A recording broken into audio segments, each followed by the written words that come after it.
Hello. I'm here down by the lake. The lake's a bit noisy today. This is the day Oshlahu Kawok, 13 Kawok. And I'm aware that I've got a very bright background and my face is a bit dark and all that kind of thing. But I wanted to come down here before it rains because it is Oshlahu Kawok, the day of the great storm. So, got to be careful about these kind of things. To talk with you about the Trecena of Ajpu, the Trecena of Ajpu. Okay, now, as I did last time, as I'm recording this for audio as well as video, I just want to give some ideas before I move into the Trecena. The first one being that today I will be launching a series of videos about my most recent Mirador trek. You will find them on my website. You will find them on my YouTube channel. 6 videos about the 6 days of the Mirador trek. I think there's going to be some things that you'll find exciting or inspiring in that series. I'm also launching my Mirador trek for next year, which will be on Ajpu, beginning, 2nd, 3rd of March next year. Again, you'll see all the information on my site if that's something that interests you. And of course, if you are interested in my work and what I'm doing and that kind of thing, and you want to delve deeper, then please visit my site. You can schedule a reading, and I will be running another workshop from the 14th to the 19th of July, 12 till 4 Guatemala time. So again, you'll find the details of that on my website, the4pillars.net. So without further ado, let's move into the Trecena of Ajpu. And for me, this is always a heroic Trecena, let's put it that way. Because Ajpu is about finding our higher purpose in life. It's about finding our higher reason for being. It's about finding our connection with the divine. And for me, this is a really, obviously, we're not just put here to work a 9 to 5 and to do all of those things. There's more to life than that. And sometimes we forget, and sometimes we need to restart our spiritual path. We need to restart our connection to the divine. And the Trecena of Ajpu, I feel, is what does exactly that, or helps us to do, gives us the opportunity to do exactly that. So, 13 days of reconnection to source, 13 days of connection to the ancestors, 13 days of beginning of our new spiritual path, as we might see it. So, what are you looking for? Maybe kind of like sometimes I feel like, as we go through life, things take over. We get caught up in the mundane and we forget to look for the divine. We forget that we're also on this spiritual path. So now it's time to re-establish that connection. And we're going to begin with the day Ajpu on the 16th of June 2025. Ajpu, as I say, connection for the divine, or with the divine.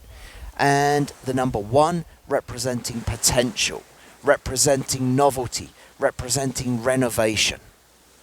And so it is this potential to reconnect with your divine self, reconnect with your divine path, reconnect with your higher purpose in life.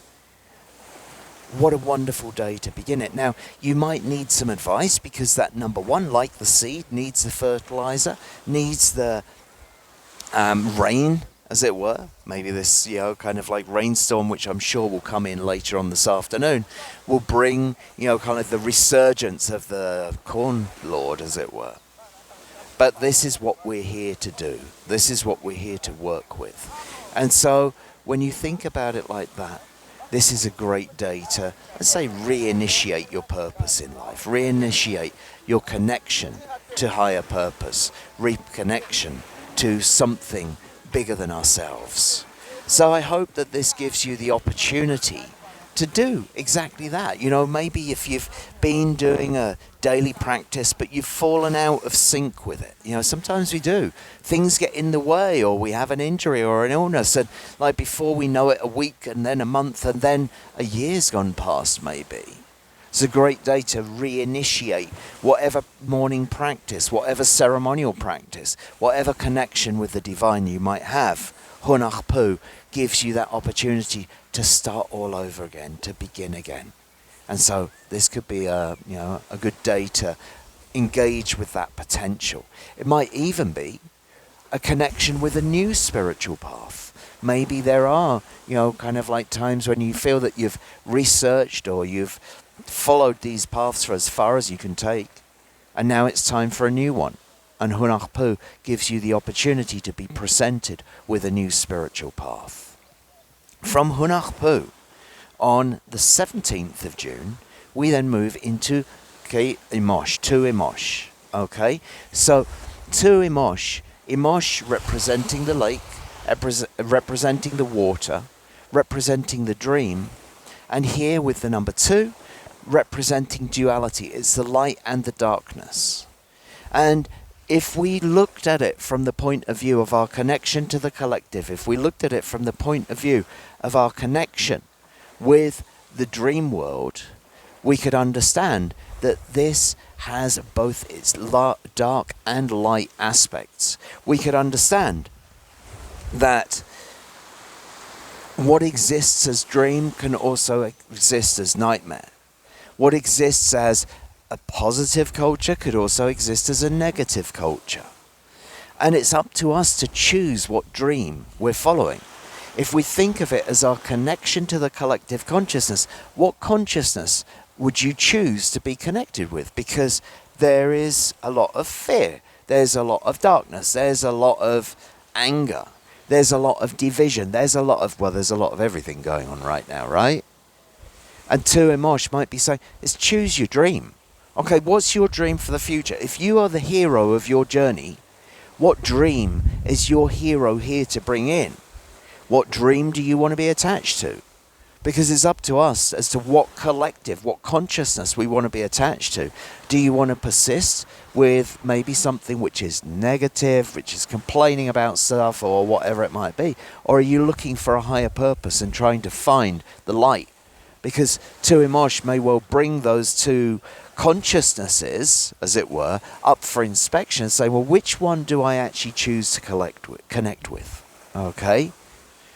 From Imox, we move into Aq'ab'al, 3 on the 18th of June. Okay, so Ik representing the wind, Ik representing the breath of life, representing communication, the voice. And here we are with the number 3, representing the inner world, representing the heart. And for me, this is the day of the inner voice. And it's the inner voice which is guiding the hero. What does your inner voice really say? Again, connecting with a new spiritual path, connecting with a renovation of your, connection with the divine. And it's like, well, what you got going on within you? What does that say? What's that talking about? I like to think of the 3 days as days to reflect, days to be contained within, days to go within. And, when we're looking at it from that point of view, we could see that it's the day to listen to your inner voice. So take that time to meditate. Take that time to reflect. Take that time to cut off the external noise so you can really hear what that inner voice has to say about your reconnection with your spiritual path, your reconnection with the divine. Okay? So the 3 can also represent some challenges. And if that challenge is with communication, it might be a day when we find communication challenges happening. So, again, it's maybe not the day to be transmitting your big idea or whatever it might be, because it might just not, you're waiting for that email to send or that message to send or whatever. Kind of like communication issues may come up on that 3 day as well. From 3 we move to Aq'ab'al on the 19th of June. So, Aq'ab'al representing the twilight, representing the dusk and the dawn. And the number 4 representing the physical world. Okay, it's down to earth, it's grounded, it's practical. It's about transmitting our concepts into the physical. And again, it's like, right, okay, you're setting out on your hero's journey, but physically, what does that mean? What new concepts are you going to have to bring into the physical world in order to follow that journey? Okay, because for me, I feel that Aq'ab'al is going to be the one where it comes to light, because it's, kind of like we can see the sunrise, the sunset, bringing things out of the darkness, bringing things into the darkness, putting some things to bed, getting some things out of bed. And, when we're thinking about it with regards to the, kind of like bringing things to light, finding what's been hidden, and bringing it, like you might think about bringing it into plain sight with that number 4, down to earth, plainness, practicality. Okay, so we could understand that for Aq'ab'al can be about bringing our new concepts out of the darkness into the light and making them plain and visible and practical to follow. From 4 Aq'ab'al, we then move to 5 Kat, Hawk, Kat. So Kat, the nawal of the net. Kat, the nawal of what you're carrying with you, what you want to be attached to, and what attaches to you. And there with the number 5, putting our work into it, putting our effort into it. Now, Kat is also about learning to detach from the things that we don't need. And as we move into this time of our new spiritual path, as we move into this time of our reconnection with the spiritual path, it might be time to cut the ties with some things which no longer support your development. Now, is it easy to cut ties? Well, what do we think about that? Sometimes it is, sometimes not so much, right? Sometimes we're really going to have to put our work into it to make it happen. And 5 Kat suggests that. But it also suggests, like for me, 5 can be very successful when it chooses to put its work, when it chooses to put its energy into those things. So when you put your energy into sifting through your bag, sifting through your attachments and saying, I want this, I don't want that. This is useful to take with me on my spiritual path. This is no longer useful. And sometimes that can easily come down to some kind of, let's say, higher perspective ideas that were once useful on your spiritual path but have now been superseded by new information or where you are. It's kind of like we have to move off the first step, the second step, the third step.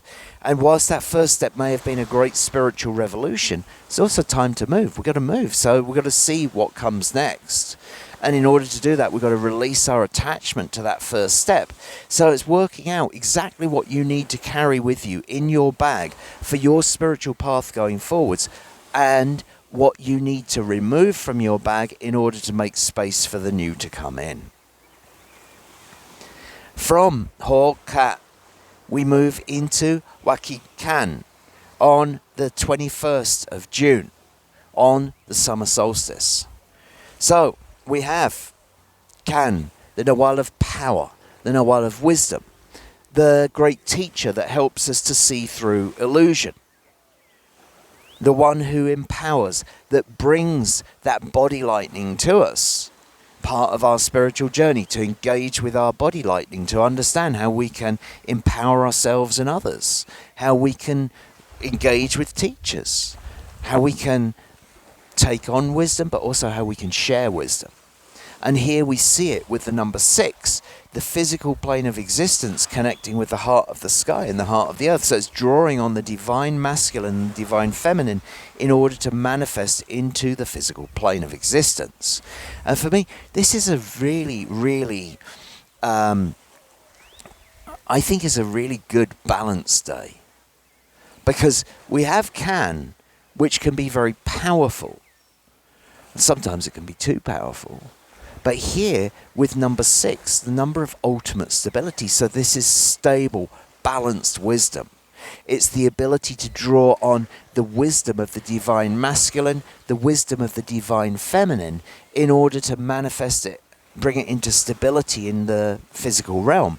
What more could we ask for as an ally to guide our spiritual path? It's exactly what we need to be doing. And so, again, it might be engaging with various teachers to help to bring you into that stability on that day, 6 Can.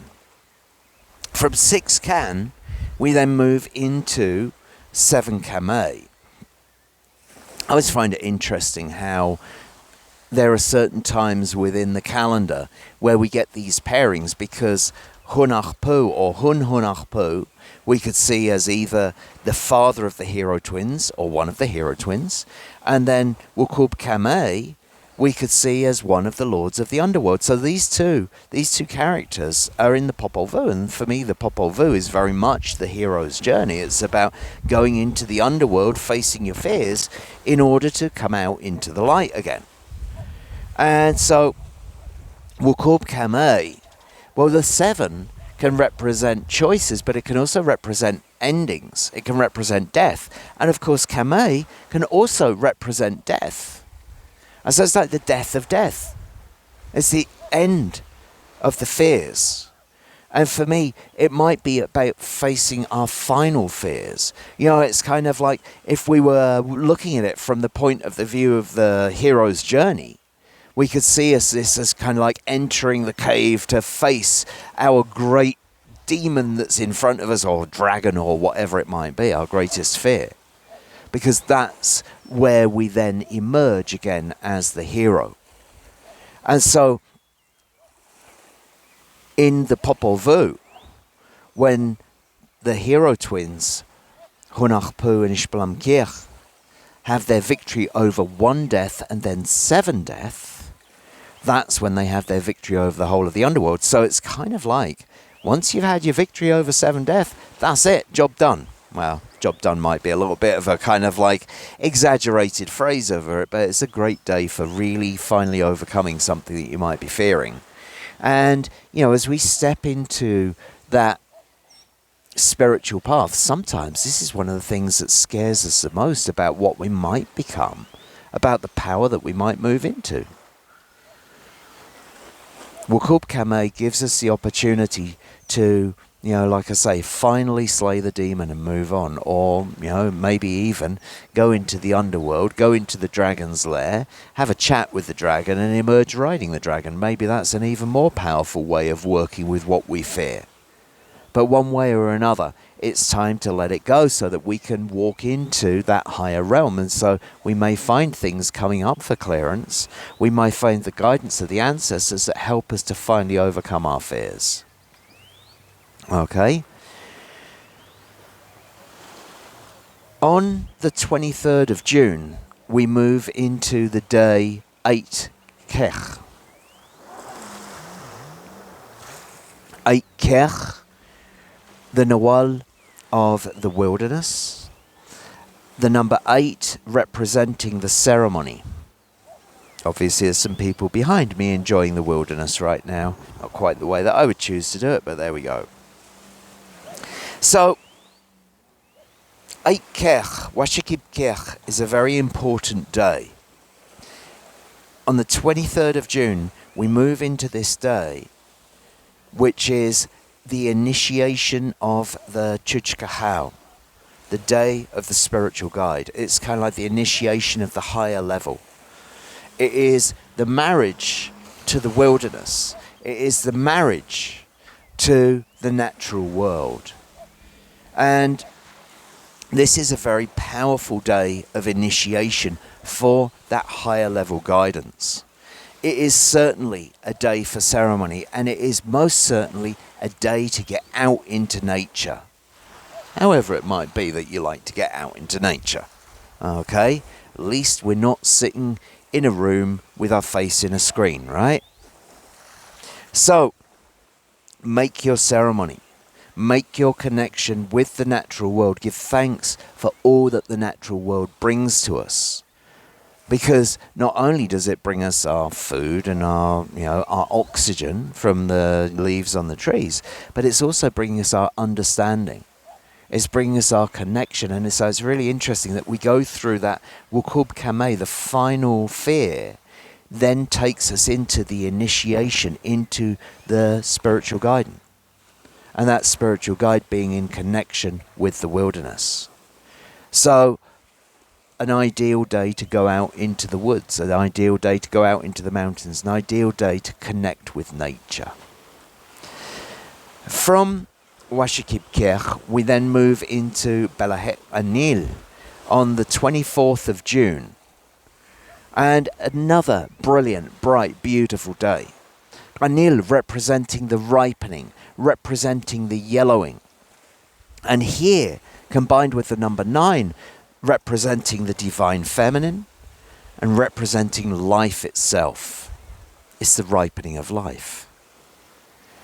Isn't that the most beautiful thing, that we've gone from overcoming our greatest fear, finally overcoming our fears, going through the initiation as the spiritual guide, and then emerging into the ripening of life. Anil, the ripening of the corn, this yellowness, this goldenness, this abundance that we move into, combined with the number 9, life itself, the feminine.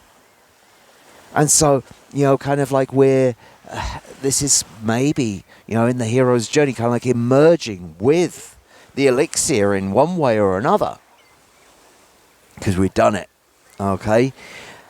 It's a great day to put your life into what you want to mature into. It's a great day to celebrate that, because for me, Anil Day is a celebration of, look, kind of like we have put so much effort, so much energy, so much time into our path or whatever.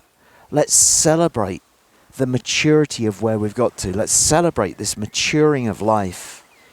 And Belahet Anil gives us exactly that opportunity. The number 9 can also be seen as the connection with the feminine.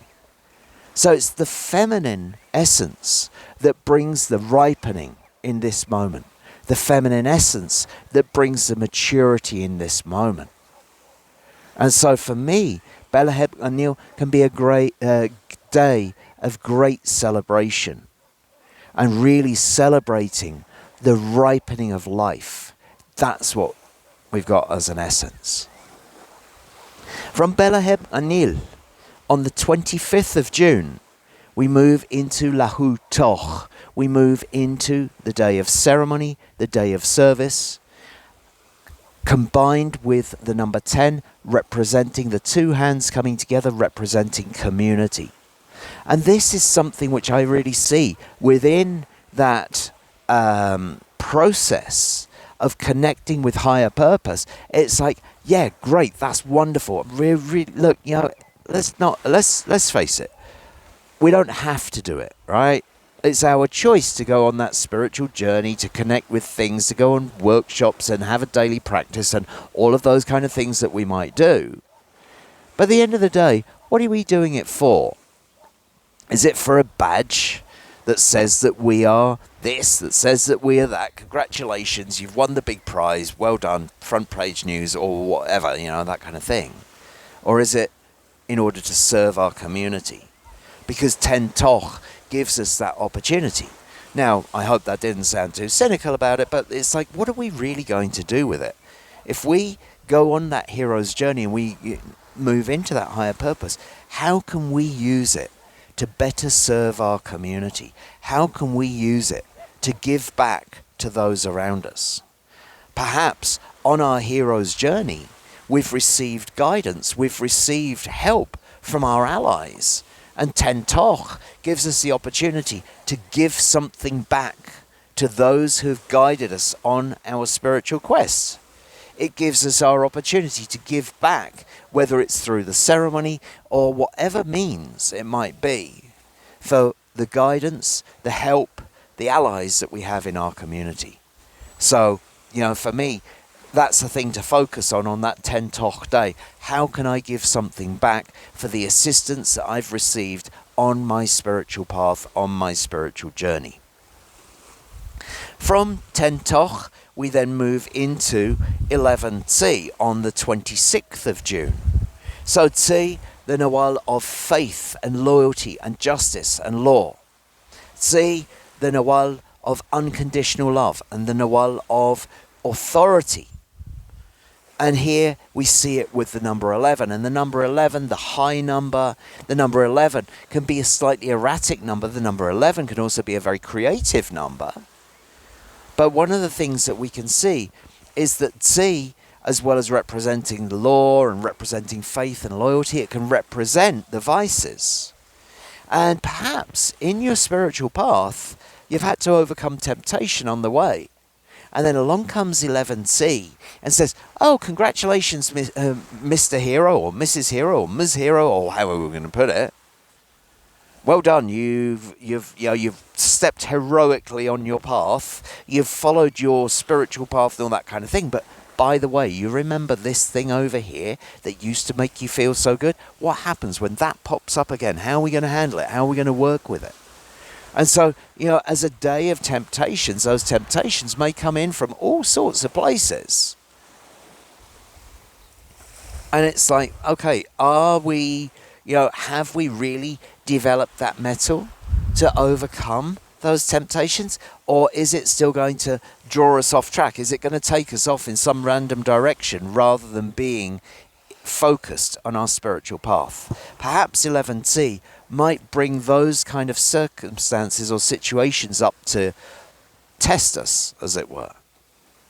Are we still faithful? Are we still loyal to what we pledged ourselves to on Aq'ab'al with regards to that spiritual path? And of course, this is also about the guidance, and this is also about unconditional love. And I see it, kind of like, are we going to do it with unconditional love for all? Because that's really what we've got to work with. From 11 Tz'i, we move into 12 Bats on the 27th of June 2025. So we have Bats and a while of the thread, and Bats and a while of the weaving.